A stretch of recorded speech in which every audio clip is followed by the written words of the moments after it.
News 18 বাংলায় আপনাদের স্বাগত।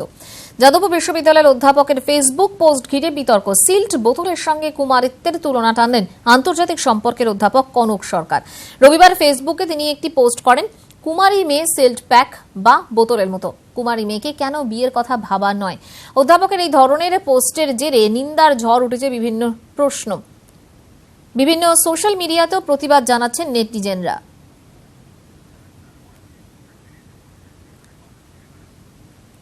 বিতর্কের জেরে ফেসবুক থেকে পোস্টটি মুছে দেন অধ্যাপক কনক সরকার। মহিলাদের সম্পর্কে এ ধরনের পোস্ট করায় তার বিরুদ্ধে আইনি পদক্ষেপ করা যেতে পারে বলে জানিয়েছেন রাজ্য মহিলা কমিশনের চেয়ারপারসন লীনা গঙ্গোপাধ্যায়।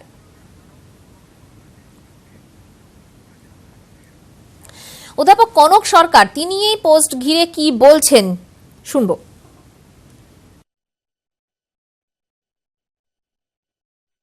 আমার একটা পোস্ট দেখবেন না, সিরিজ অফ পোস্ট দিয়েছি, ঠিক আছে?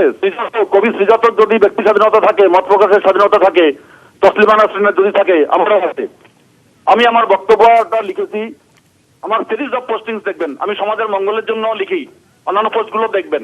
আমার ফেসবুকের রিসেন্ট পোস্ট দেখুন, ওখানে এক্সপ্লেনেশন দেওয়া আছে। যাদবপুর বিশ্ববিদ্যালয়ের পড়ুয়ারা তাদের কি বক্তব্য? কনক সরকার এই প্রথম এরকম কোনো সেক্সুয়ালি অ্যাবিউসিভ পোস্ট করছেন এরকম না। এর আগে উনি বিভিন্ন রকমভাবে সেক্সুয়ালি অ্যাবিউসিভ কথাবার্তা বিভিন্ন জনের ওয়ালে গিয়ে লিখেছেন, বিভিন্ন গ্রুপে পাঠিয়েছেন, বিভিন্ন কাস্টিস্ট মন্তব্যও করেছেন এবং ক্যাম্পাসেও শোনা যায় যে উনি এরকম বিভিন্নভাবে বিভিন্ন জনকে হুমকি দেন। শিক্ষকের পদে থেকে এরকম কমেন্ট করার জন্যই তার কোনো একটি শাস্তি হওয়া দরকার। এটা তো মানে totally unexpected from a dignified professor, and especially when he's belonged to Jadavpur University. And being a woman,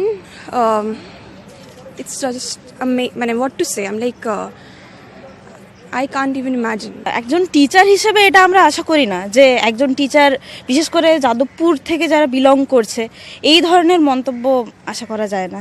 আমি সত্যি কথা বলতে আমি কোনোদিনও এক্সপেক্ট করিনি যে এরকম আমাদের ইউনিভার্সিটি, আমাদের যাদবপুর ইউনিভার্সিটির মতো জায়গায় একজন আইআর ডিপার্টমেন্টের একজন টিচার এরকম একটা কথা বলতে পারেন। আমি সত্যি কোনোদিনও আশা করিনি।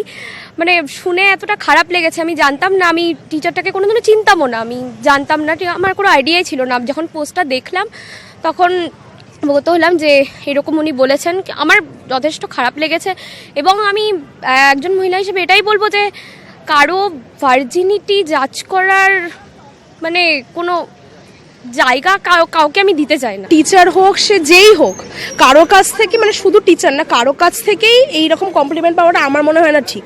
খুবই লজ্জাজনক, আর স্পেশালি যাদবপুরের মতো একটা জায়গাকার টিচার হয়ে যে এরকম একটা কথা বলছে, তো ওটা তো আরো বেশি শকিং। এটা ভাবাই যায় না। প্লাস যাদবপুর এত স্টুডেন্ট ফ্রেন্ডলি হয়, তারপরে এরকম একটা প্রফেসর যে পল সায়েন্স ডিপার্টমেন্টের প্রফেসর, সো উনি ওখানে বসে আমাদের ক্লাস টাস নেন, তারপরে উনি এরকম একটা বক্তব্য দেন in social media, and then he says that it's a public forum, so he can say whatever he want, expression দিতে পারে। but this is very wrong because এটা আমাদের patriarchal society যেটা mentality আছে towards women, it just simply shows that how like we women are considered. মহিলাদের সম্পর্কে এই ধরনের পোস্ট করায় তার বিরুদ্ধে আইনি পদক্ষেপ করা যেতে পারে বলে জানিয়েছেন রাজ্য মহিলা কমিশনের চেয়ারপারসন লীনা গঙ্গোপাধ্যায়। আমরা কথা বলেছিলাম তার সঙ্গে।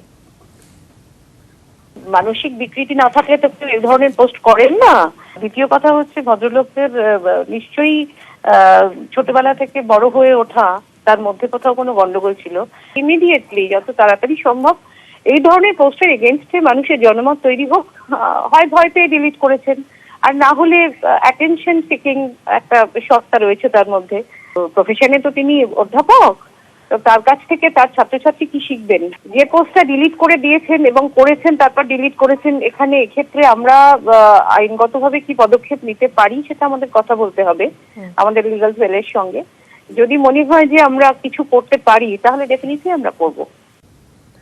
রাজ্য মহিলা কমিশনের প্রাক্তন চেয়ারপারসন সুনন্দা মুখোপাধ্যায়ের সঙ্গেও আমরা কথা বলেছিলাম। এটা না একেবারে মানধাতার আমলের কথা। অনেক প্রাচীন মানুষ ভাবতো মেয়েরা হচ্ছে গরমের দিনে তরকারি ফ্রিজে না রাখলে পচে যাবে, একেবারে এইরকম ভাবে ভাবনা ছিল। সেই জায়গা থেকে ভদ্রলোক লেখাপড়া শিখেছে ঠিকই, কিন্তু সেখান থেকে নিজেকে অতিক্রম করে আনতে পারেনি। আমরা তো এই কথাগুলো ছেলেদের ক্ষেত্রে তো প্রযোজ্য। সতীত্বের প্রশ্ন ছেলেদের ক্ষেত্রে মেয়েদের ক্ষেত্রে দুটোই সমান হওয়া উচিত। যদি প্রশ্ন থাকে যে এটা কোনো কার্যকারী কথাই না, একেবারে পচা দুর্গন্ধযুক্ত কথাবার্তা উনি বলেছেন। একেবারে বিজ্ঞানের সাহায্যে, আধুনিকতা, টেকনোলজির সাহায্যে একদম প্রাচীনও নয়, প্রাচীনের কাছ থেকে আমরা অনেক ভালো কিছু পেয়েছি, কিন্তু তা নয়, একটা আবর্জনা, সে আবর্জনার মধ্যে উনি বাস করেন, সে আবর্জনার কটু গন্ধুরি ছড়াবার জন্য চেষ্টা করছেন টেকনোলজির সাহায্যে। আর অধ্যাপক কনক সরকারের এই ধরনের পোস্টের জেরে নিন্দার ঝড় উঠেছে, বিভিন্ন প্রশ্ন উঠছে, বিভিন্ন সোশ্যাল মিডিয়াতেও প্রতিবাদ জানাচ্ছেন নেটিজেনরা। ক্রুদ্ধ হয়ে লাভ নেই, বুঝলেন? এটাই আমাদের মানসিকতা, এটা আমাদের মেনে নেওয়াই ভালো যে ঠিক এই ধরনের চিন্তা ভাবনার মানুষরাই বেশি, সংখ্যায় বেশি আমাদের আশেপাশে। পুরুষ তো আছেনই, কিছু মহিলারাও এতে সাপোর্ট করেন। সমস্যাটা হলো যে তিনি শিক্ষক বলে বেশি চেঁচামেচি হচ্ছে। ব্যাপারটা একদম সমূলে উৎপাটিত না করতে পারলে খুবই চিন্তার বিষয়। যেটা হাতের মধ্যে আছে সেটা হলো আমাদের পরবর্তী জেনারেশনকে তৈরি করা সঠিকভাবে, যাতে এইভাবে ভাবতে তাদের শেখানো না হয়। আসলে এইভাবে ভাবতে শেখানো হয়েছে, we have been programmed to think like this.